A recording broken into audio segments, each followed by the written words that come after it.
여성과 장애라고 하는 이런 복합적인 차별을 늘 어릴 때부터 맞닥뜨리면서 저는 성장을 했어요. 내 삶은 너무 치열했는데, 뭐랄까?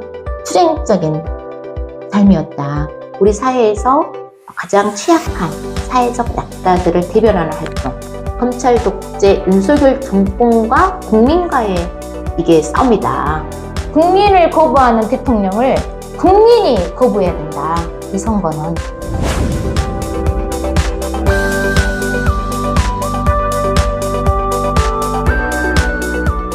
언못 언한 찾아가는 인터뷰 시간입니다. 오늘은 더불어민주연합의 비례대표 후보 1번 서미화 후보를 만납니다. 반갑습니다. 네, 반갑습니다. 네. 더불어민주연합의 비례대표 후보 1번 있지 않습니까? 뭐, 보기에 따라서는 따놓은 당상 이렇게 볼 수도 있을 것 같은데요. 이거 한번 여쭤보겠습니다. 국회에 들어가시면 어떤 차별적 활동, 차별적 기여를 하시겠습니까? 이제 아무래도 이제 제가 1번이 된 것도 그 여러 가지 짧은 기간 동안에 금방 말씀하신 것을 한마디로 말하자면 우여곡절 속에서 제가 떨어졌다가 다시 1번이 된 이런 상황이었잖아요. 네. 그래서 아마 제가 1번이 된 것은 더불어민주연합이 갖고 있는 어떤 가치, 이런 것들을 실현하는데 좀 상징적 의미를 가진 저를 1번으로 시민사회단체가 다시 재추천하지 않았나 이렇게 생각해요. 그래서 무엇보다 저는 이제 시각장애 여성이기도 하고 또 20년 동안 현장에서 우리 사회에서 가장 차별적인 이런 삶을 살아가고 계시는 장애 당사자들의, 또 제가 직접 당사자이기도 하고 그런 인권운동을 해온 사람이기 때문에 이번 22대 국회에서 우리 사회에서 가장 취약한 사회적 약자들을 대변하는 활동, 이런 것들을 요구하고 있다라고 느끼고 있고, 제가 22대 국회에서 장애인이 이제 시민으로 이동하는 시대를 만들겠다, 이런 슬로건으로 제가 국민후보 오디션 때도 말씀을 드렸었어요. 네. 그래서 제가 장애 당사자고 또 장애인을 대변하는 활동을 하지만 이거는 특정 어떤 장애인만 대신하는 것이 아니라 실제로 가장 취약한 사람들을 위한 어떤 권리가 보장되는 사회가 될 때 그것이 결국은 우리 사회의 모든 사람들을 유익하게 하는 이런 정책이 되는 것이죠. 그래서 예를 들면 지하철 엘리베이터가 처음부터 장착되지 않았잖아요. 지하철이 만들어졌지만 엘리베이터가 단 한 대도 없었었죠. 근데 2001년 의도역에서 그 리프트 겨우 이렇게 굉장히 계단 난간에 위험하게 부착되어 있는 그 리프트를 타고 지하철에 접근해야 됐던 휠체어 장애인 노부부께서 추락사고로 사망하면서 네. 당사자들이 그 지하철을 점거하고 같은 당사자의 심정이 된 거예요. 우리도 저렇게 죽을 수 있겠다.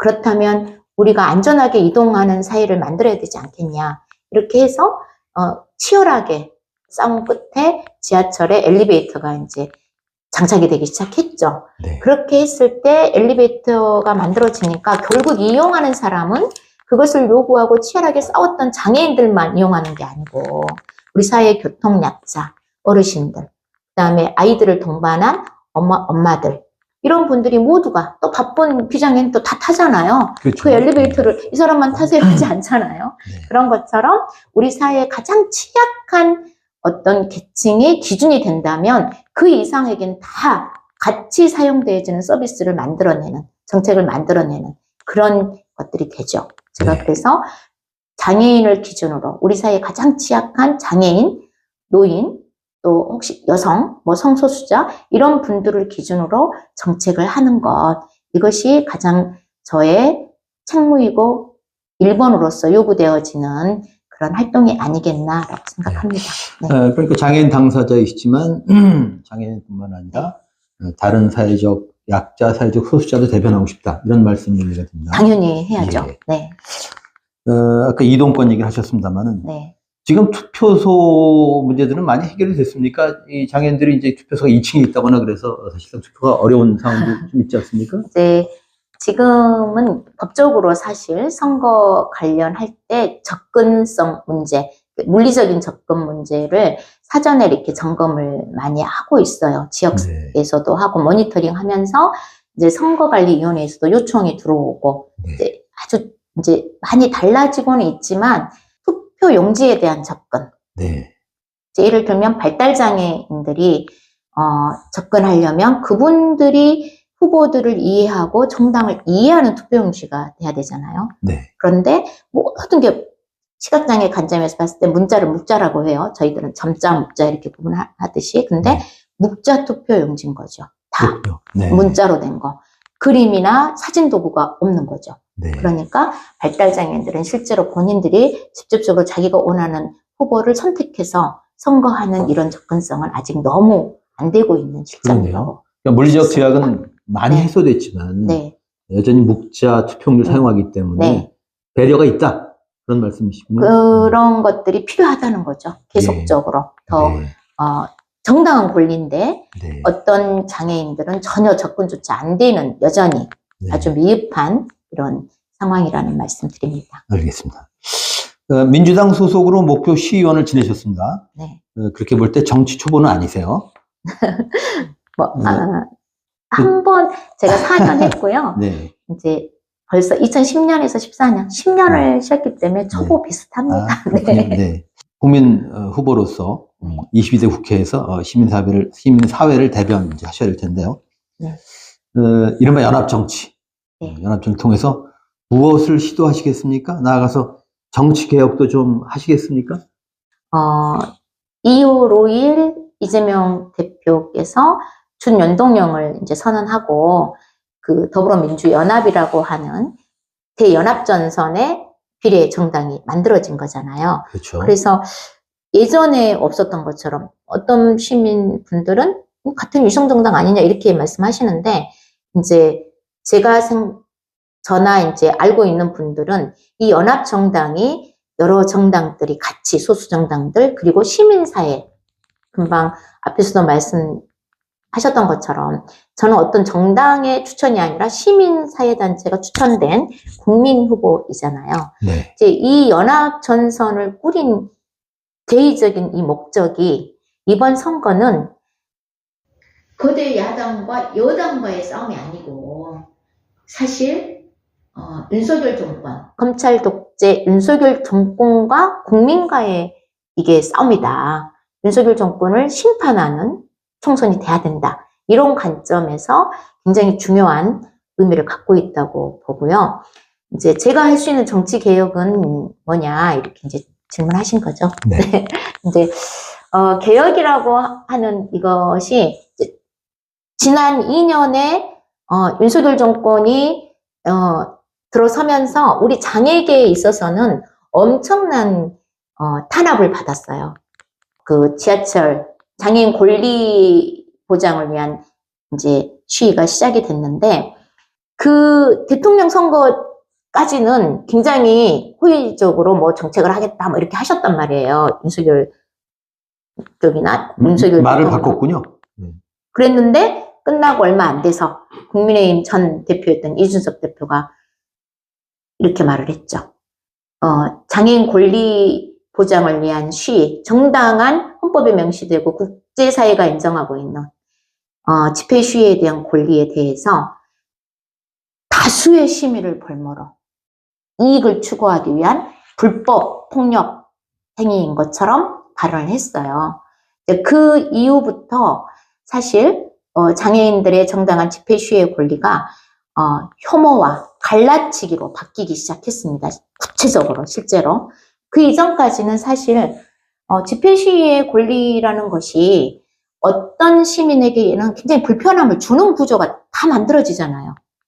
네. 광화문에서 집회 시위하면 다 차도 막고 하니까 교통이 혼잡해지는 거 늘 우리가 맞닥뜨리고 있지 않습니까?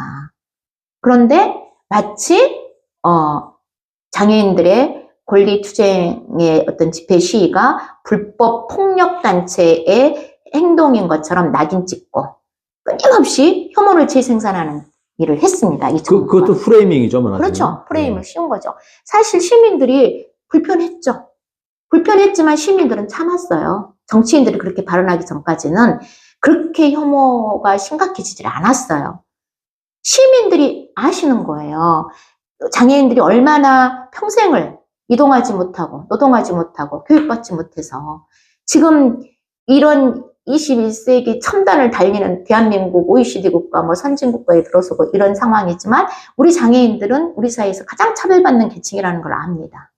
그렇기 때문에 불편해도 그냥 좀 짜증내고 싶어도 참았는데 정치인이 그렇게 발언을 너무 당당하고 마치 진실인 것처럼 정의인 것처럼 그렇게 말을 하기 시작하니까 그것이 시민들에게는 너무나 이제 실제로 불편하시니까 정치인들이 그렇게 발언하면 해도 되는 말이 되는 거예요.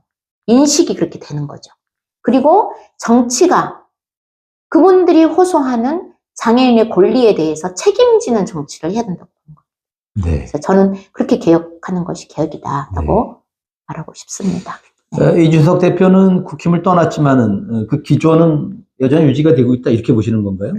그렇죠. 네. 여전히 제가 어제도 이렇게 지하철 그 8시에 선전전 한다고 그래서 격려차 방문을 잠깐 했었어요. 근데 이제 지하철 선전전이 어떻게 되고 있냐면 침묵 시위를 해요. 네. 그런데 조용해요. 조용한데 경찰이 마이크를 잡고 방송을 하기 시작하시더라고요.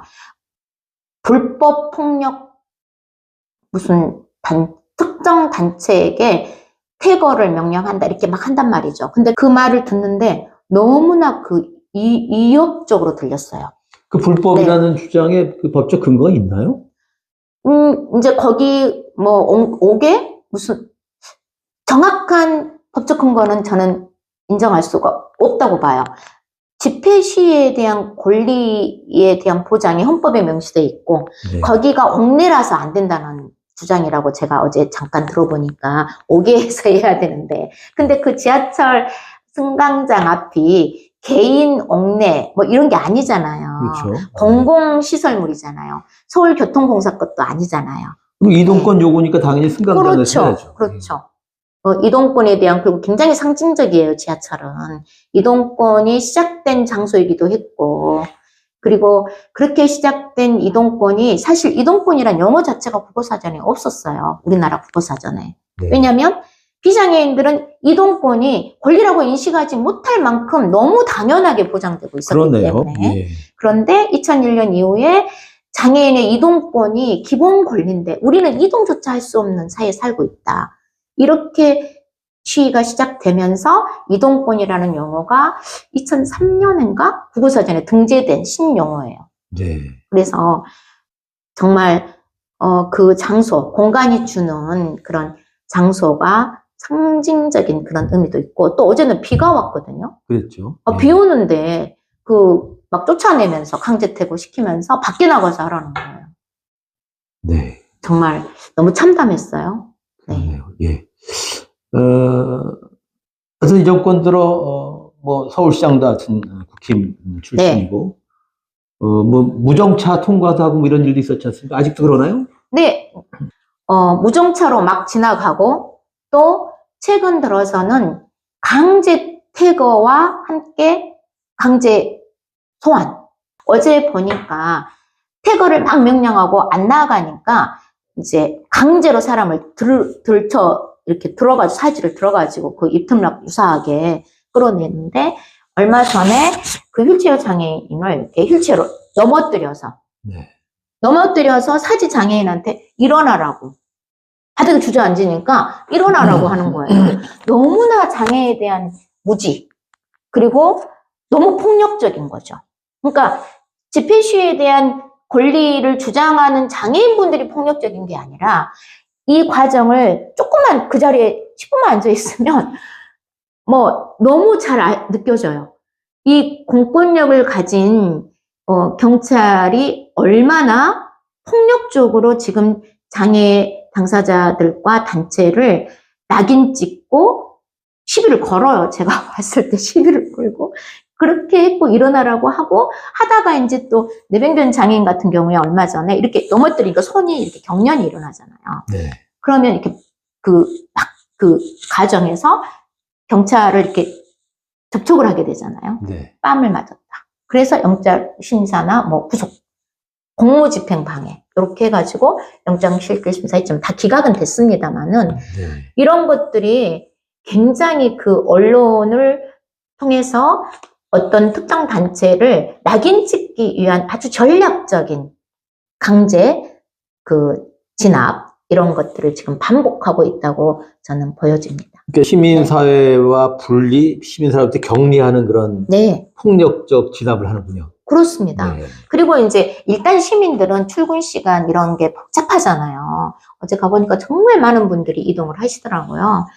그런데 이제 그런 시민들은 잠깐 스쳐가면서 들을 거 아니에요. 네. 그러니까 이 전후 사정을 모르고 막 방송 시작하면 또 불법 그 방송 그 당사자들은 침묵 시위하니까 목소리도 작고 멀리 들리지도 않아요. 근데 그 경찰들이 들고 있는 그 스피커는 엄청 성능이 좋더라고요. 그러니까 저 멀리까지 막 들려요.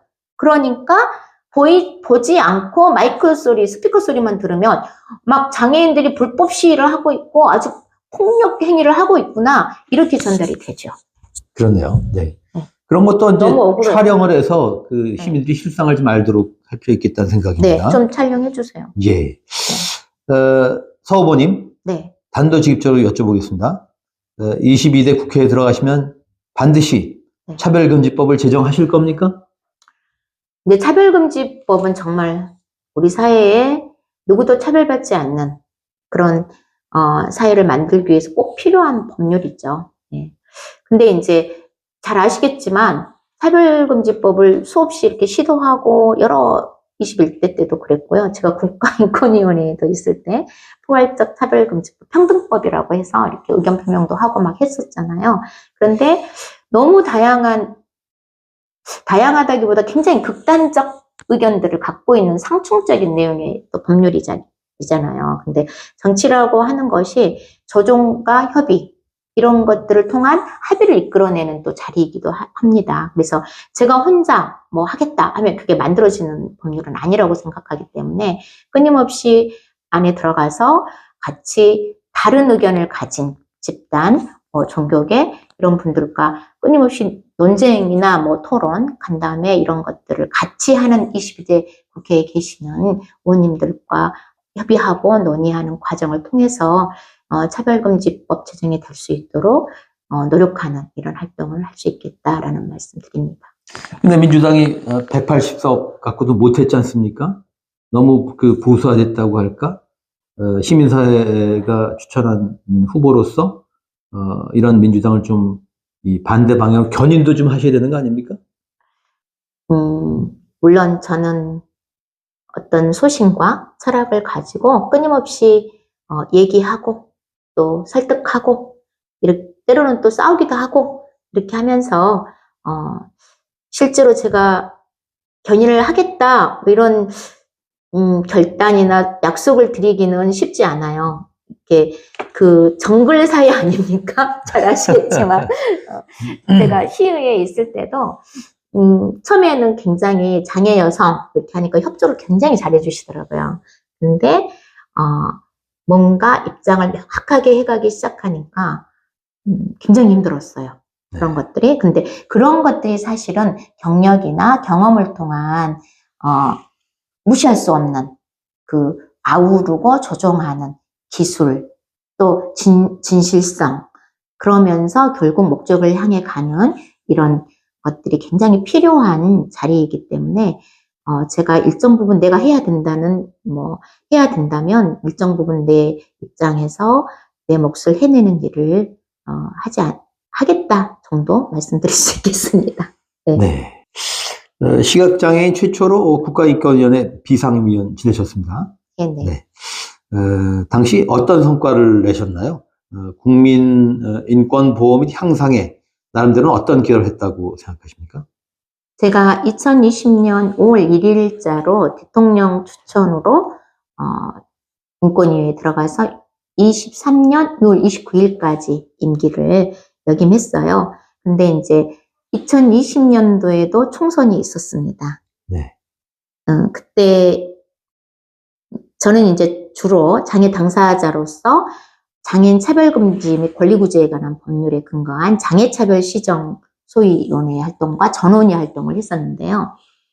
비상임위원이지만 제가 한 달에 3번에서 4번 회의를 갑니다. 그런데 한 번 회의를 갈 때 그 봐야 되는 회의 자료, 사건에 대한 자료를 보고 가서 판단을 하는 자리가 위원들 몫이었어요.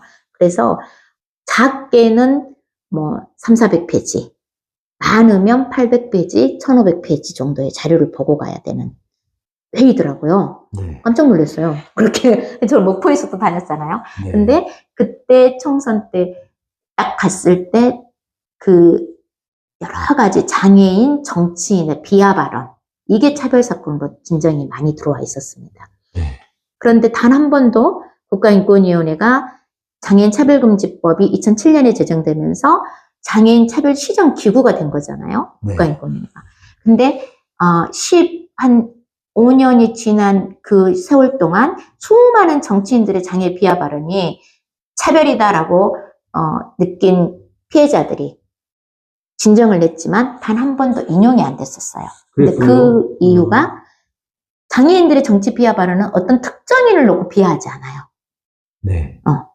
그러다 보니까 특정 피해자가 이렇게 정해지지 않았기 때문에 각하되는 거예요. 피해자가 특정되지 않는다. 네. 예. 그냥 이렇게 두리뭉실하게 어떤 집단 피해는 있을 수 있는데 네. 딱 주목된 피해자가 없는 거죠. 그래서 그것이 각하됐었는데 제가 이제 그 회의가 거의 한 초기 전원위에 올라왔을 때 이제 그런 주장을 했죠. 특정 개인의 피해자는 없다고 하더라도 정치인의 장애 비하 발언은 파급 효과, 굉장한 파급 효과가 있으면서 우리 사회에 영향을 미치고 또 정치인의 비하 발언을 이렇게 진정을 낸 사람들이 보면 실제 당사자예요. 장애인 당사자. 그래서 이것을 인용해야 된다라고 주장을 해가지고 그때 2020년도에 여러 사건들이 진정이 됐었던 이제 사건들 중에 뭐 그 국민의힘 주호영 원내대표께서 뭐 정세균 총리가 절름발이 총리다. 문재인 대통령이 뭘 물어봤는데 말 안 하니까 꼴먹은 벙어리다. 뭐 이런 용어들 또 그런 용어들이 다 이제 인용이 됐습니다. 그래서 실제로 새로운 결정례를 만든 거죠. 네, 그래서 그 뒤로는 계속해서 장애인 이제 정치인의 비하 발언을 이제 한번 재판부처럼 판례가 나오면 그게 이제 근거나 기준이 되잖아요. 네. 그래서 그런 결정례를 만들었던 것이 굉장히 의미 있는 활동이었고요. 또 너무 많은 일들이 있었죠. 3년 동안 너무 중요한 법률에 대한 의견 표명들, 뭐 노란봉투법이라든지 이태원 특별법, 또 탄소중립법 이런 것들에 대한 의견 표명을 계속해서 전원위에서 이제 결정하고 진행을 했던 것들 네. 굉장히 기억에 남고요. 또 윤석열차 네. 혹시 아실런지 모르겠는데 기억나죠? 네. 네. 한국만화진흥원에서 네. 윤석열차 청소년 만화를 공모해가지고 수상을 했었는데 그걸 이제 문화관광부가 이제 그 수상에 대한 것에 대한 어떤 부정적 공문을 내려보내가지고 이게 이제 진정이 됐었어요. 근데 네. 그 사건이 기각됐어요. 그래서 제가 소수 의견을 내서 윤석열차 청소년의 정치적 표현에 대한 제한을 해야 된다고 해가지고 기각됐거든요. 네. 그래서 청소년의 정치적 표현이 왜 제한돼야 되느냐. 오히려 아동권리협약에서 아동의 표현은 더 넓게 확대시키도록 하고 있거든요. 그래서 네. 그 의견에 대해서 소수 의견을 개진했던 사건도 저한테는 굉장히 기억에 남는 사건입니다. 당시 비상임위원 하시면서 받은 자료들, 그 방대한 자료들이 그러면 서 후보님이 좀 이용하실 수 있게 아까 뭐 건데 음성 자료랄지 이렇게 전환해서 제공이 됐나요? 어떻게 자료를 어떻게 보셨나요? 그랬죠. 막 들어가자마자 국가인권위에 저는 이제 점역을 통해서 네. 소리로 듣는 서비스를 받아야만 자료 네. 확인이 돼요. 그래서 네. 국가인권위원회가 급하게 네. 예산을 이제 기재부에 승인을 받아서 연간 이제 그 점역 자료를 네. 예산 세워가지고 그랬군요. 계속 네. 이제 저한테 이메일로 보내오면 그거를 이제 소리로 듣는 네. 시스템으로 그랬군요. 파악을 했었죠. 네. 앞으로는 뭐 시각장애인이 인권위에 들어가더라도 이미 이제 그렇게 길 닦였으니까 그런 불편은 이제 없겠습니다. 제가 한마디만 더 하자면, 네. 장애인차별금지법 제정 이후부터 국가인권위원회의 인권위원들이 상임위, 비상위에서 총 11분이시거든요. 네. 항상 장애인 인권위원이 있었습니다. 그러면 제가 나올 때 대통령 추천이지 않습니까? 네. 당연히 장애인이 들어가줘야 된다고 저는 생각했고 계속 그 의견을 개진했는데 지금 현재 장애인이 안 계십니다. 그렇군요. 제가 나온 뒤로 장애인이 아예 국가인권위원회 위원으로 들어가지 못하게 됐습니다. 이 윤석열 정권은 전혀 듣지 않더라고요. 네. 네. 이제 그래서 이렇게 여쭙게 되는데, 이 역주행 중인 현 인권에 대해서 어떻게 생각하십니까? 뭐 역주행이라고 표현하기에 조금 약한 것 같아요. 그렇습니다. 너무 약해요. 예. 역주행? 아니 폭망한 것 같아요. 정말 국가인권위원회가 폭망하고 있어요. 이태원 특별법 의견 표명을 예를 들자면 하는데 유가족이 참가를 했었어요. 네. 그런데 이충상 의원이 회의록이 다 있습니다. 그 문자 그대로 제가 기억은 안 나지만 이태원에 한마디로 놀러 가서 이런 사고가 난 것을 왜 국가가 이런 발언을 하셨어요. 유가족이 참관하고 있는데 아무리 우리가 막말을 해도 면전에다 대고 우리 평범한 시민도 그렇게는 말 안 할 것 같아요. 그런 막말은. 그런데 인권의 가치를 기준으로 결정하는 국가인권위원회의 상임위원이 관료도 아니고. 네. 상임위원이 그런 말을 전혀 부끄러움도 꺼리낌도 없이 너무 당당하게 제 옆자리였습니다. 그래서 제가 그 말을 듣고 참을 수가 없었어요. 그래서 제가 그 자리에서 사과해라. 이런 발언을 할 정도면 자격이 안 되신 것 같으니까 사퇴 좀 하시라고. 정중히 제가 사퇴를 요구합니다. 제가 그 뒤로 그분한테 여러 번 회의에서 사퇴 요구를 했어요. 네. 사퇴하십시오. 그런 말을 하실 정도면 사퇴하셔야 됩니다. 이 말을 몇 번 했었습니다. 어떻게 반응했나요? 전혀 제 말에 대해서 뭔가 공감을 못하는. 공감이나 반응 인정 전혀 없으시고요. 네. 심지어 뭐 기분 나쁘게도 생각하지 않은 개인 어떻게 생각하면 불쾌할 수도 있잖아요. 자존심도 그렇죠. 상하시고. 네. 근데 그런 표현도 안 하시더라고요. 그래서 제가 어떤 생각을 했냐면 내가 시각장애인이잖아요. 그래서 내 말쯤은 그냥 무시해도 되는 그냥 보통의 그 이혼진과 제가 동등한 관계에서의 동료로서의 어떤 그 지적이나 피드백이 아니라 정말 힘없고 무능하고 아무것도 할 수 없는 시각장애 여성이 그냥 한마디 하는 정도로 이해를 하시기 때문에 기분도 안 나쁘고 받아들일 이유도 없고 그렇게 저는 속으로 이제 이해를 했습니다. 그랬군요. 그랬다면 그것도 차별 아닙니까? 차별이죠. 네. 네. 차별적 영어 많이 하십니다. 네. 유튜브 채널 서미화 TV를 통해서 네. 강단 있는 시각장애인 이렇게 스스로를 소개하셨는데 네. 어떤 의미에서 강단이 있다는 건지 뭐 관련 사례랄까 에피소드를 좀 소개해 주시겠습니까?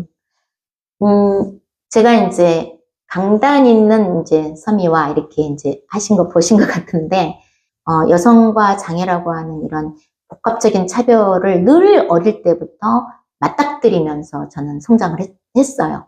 80년대 중학교 2학년 때 제가 망막색소 변성증으로 이제 시력을 잃기 시작하니까 제 주변에 학교를 가도 그렇고 마을에 와서 봐도 이제 동네 와서 봐도 저밖에 없더라고요. 시각장애인이. 그런데 학교만 가면 모든 것이 내가 접근이 안 되는 교육 자료, 책들, 칠판 글씨, 뭐 시험지 할 것 없이 그런 속에서 제가 그것에 대해서 끊임없이 이게 아니지 않느냐, 읽어주라, 누군가 지원을 해달라 이렇게 하면서 제가 굉장히 버티고 저항하고 하면서 이 강단이 생겼어요, 저는. 그리고 인권운동을 하면서 빠르게 결정을 하고 해결해야 되는 이런 상황들. 이제 대표를 제가 뭐 2000년도부터 전남 여장년 대표도 하고 전남 지역 장차연 대표도 하고 전남 협의회 회장도 하고 이렇게 막 하다 보니까 주어진 위치에서 결정해야 되는 일들이 굉장히 많이 있잖아요. 그런데 끊임없이 제가 전라남도 목포시 이런 지자체들과 장애인 권리 예산 협의를 해가면서 이제 권리 예산에 대한 확보, 특히 이제 체중증 장애인 노동권 예산에 대해서 협의를 했었는데 예산을 다 깎아야 된다고 하시더라고요.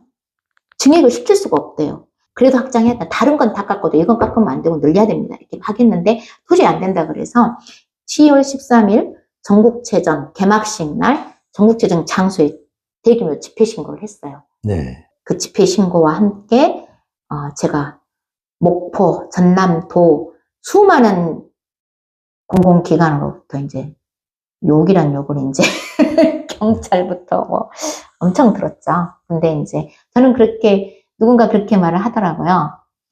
손에 흙을 묻히는 게 두려운 사람은 농사를 짓지 말 것이고 피를 묻히기 싫은 사람은 혁명을 할 수가 없고 실제로 욕을 먹기 싫은 사람은 리더를 할 수가 없다. 그래서 이제 욕도 투쟁이고 욕도 내가 들을 욕이다. 이렇게 생각하면서 끝까지 버티면서 이제 집회하겠다. 해가지고 결국 이제 예산을 전국체전이 시작되기 전에 증액을 확정을 했어요. 네. 그래서 그렇군요. 집회 신고를 취소했습니다. 욕까지 하면서 성과를 거두었군요. 네. 예. 이제 시각장애인 당사자로서 나름대로 잘 열심히 하셨습니다. 아까 이제 중도장애라는 얘기를 하셨습니다만은 사실 비장애인도 예비 중도장애인 이렇게 볼 수 있지 않습니까? 네. 그래서 비장애인들에게 이제 정치 이미 이제 현실 정치를 이제 참여하셨습니다만은 어떤 요청, 어떤 부탁을 비장애인들에게 하고 싶으신지 그런 말씀 좀 해주시죠. 이필재 기자님 그 질문에서 뭐 시각장애인으로서 잘 살아오셨습니다. 뭐 이렇게 이제 질문을 이제 주셨잖아요. 예. 근데 그걸 이렇게 딱 받아들일 때, 어떤 면에서 저를 잘 살았다고 생각하실까라는 생각이 들어서 좀 물어보고 싶었어요. 제가 시각장애인으로 어떻게 잘 살아온 것 같아요? 그러니까 예를 들어서 장애를 입은 분들 가운데도 뭐 입신양명적으로 가신 분도 있겠지만은 네. 서 후보님은 운동하시고 그러니까 네. 자신의 개인의 일신양명이 아니고 장애인 당사자를 위한 그런 활동을 꾸준히 해오신 것 같아서 네. 그리고 그래서 받는 보상이라는 생각도 듭니다. 네. 네, 네.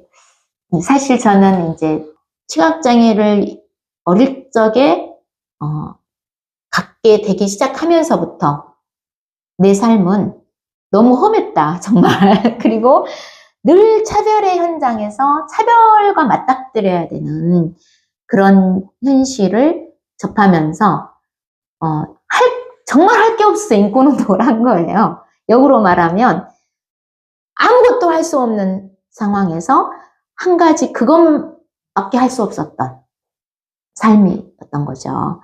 그래서 너무 치열한 삶을 살았다라고 말씀드리고 싶고, 근데 제가 또 딱 문자로 보면 제 경력이 박사잖아요. 사회복지학 박사, 교수 뭐 이렇게 했는데 공부도 제가 왜 이렇게 열심히 했을까라고 이제 생각을 해보니까 저는 학교 다닐 때 너무 공부가 재밌었던 사람이에요.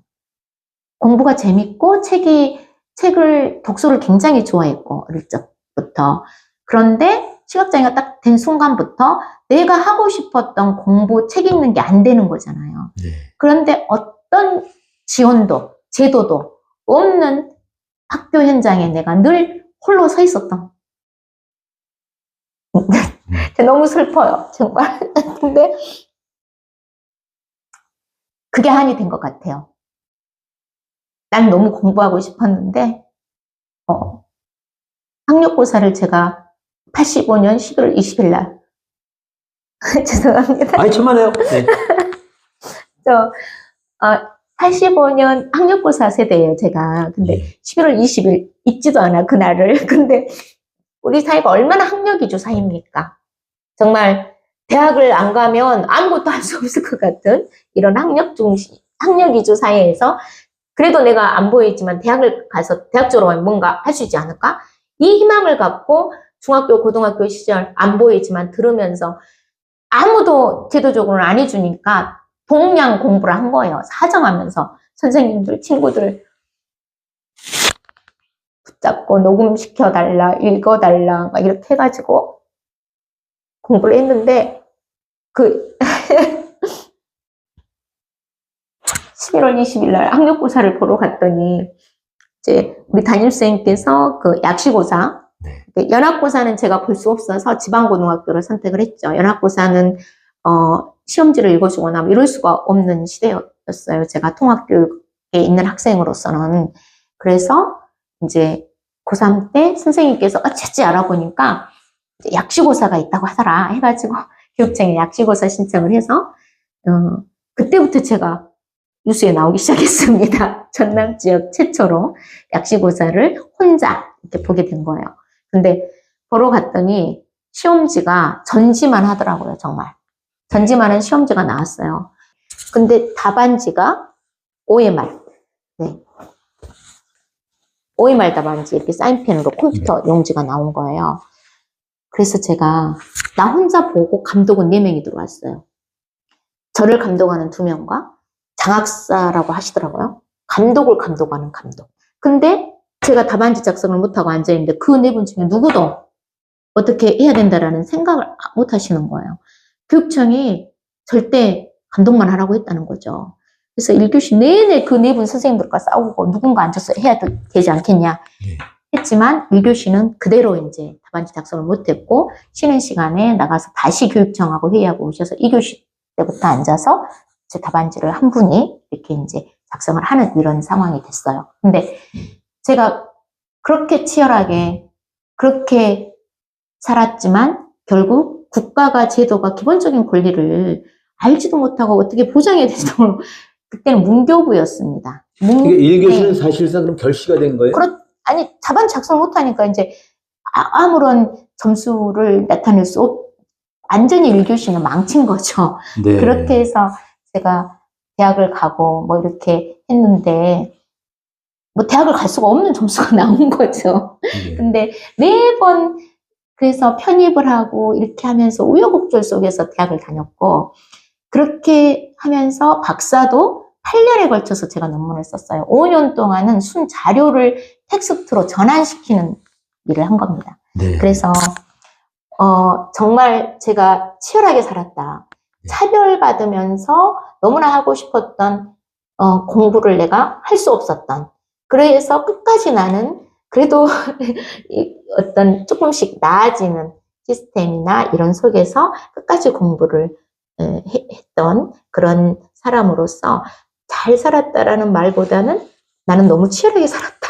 이런 말씀을 드리고 아니, 싶고요. 전 이의가 있는데 네. 치열하게 사는 게 잘 사는 거 아닙니까? 네.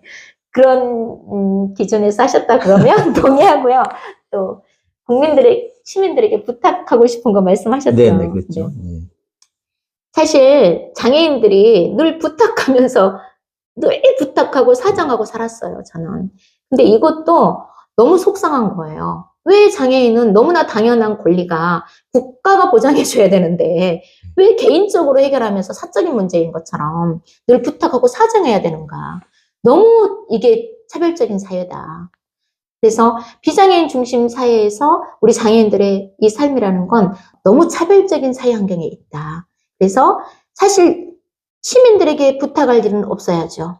국가가 권리를 보장할 수 있어야 되고 시민들은 같은 동등한 관계 속에서 평등하게 서로 협조하면서 서로 같이 살아가는 이런 사회를 만들어야 된다.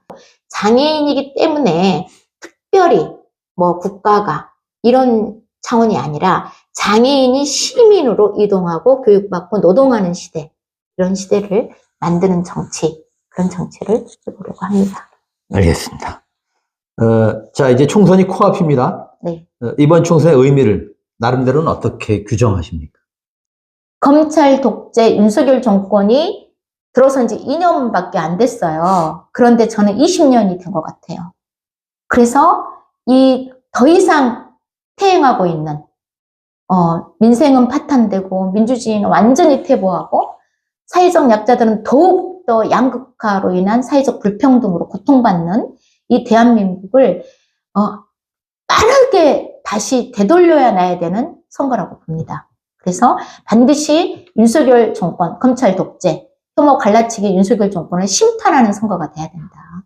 이거는 뭐 정당과의 이런 싸움이 아니다. 윤석열 대통령이 이렇게 센지 저는 몰랐어요. 대통령의 권한이. 지금 법률, 국회에서 입법부가 제정하고 개정한 법률들을 7개인가요? 계속 거부했잖아요. 네. 노름봉투법, 뭐 아까도 말씀드렸지만 김건희 특검법까지. 거부권 정치라고 있죠. 거부권 정치. 저는 그것은 입법부를 거부한 거는 국민을 거부한 행위라고 봐요. 당연히 국민들이 원하고 요구한 법을. 그래서 저는 이 선거에서 이제는 국민을 거부하는 대통령을 국민이 거부해야 된다. 이 선거는 이렇게 생각합니다. 그래서 네. 반드시 심판해야 된다. 네. 사실은 의회에서는 소수파인데 그럼에도 불구하고 지금 거부권 정치, 뭐 시행령 통치, 뭐 네. 그랬지 않습니까? 네. 근데 만에 하나, 정말 만에 하나 의회 다수파가 된다면은 삼권 분립이 아니라 삼권 일치된 시대가 올 것 그렇죠. 같습니다. 네. 그렇습니다. 너무 무섭습니다. 두렵기도 하고. 네. 네. 그래서 총선을 앞두고 이 나라 주권자인 국민들에게 어떤 요청을 하시겠습니까?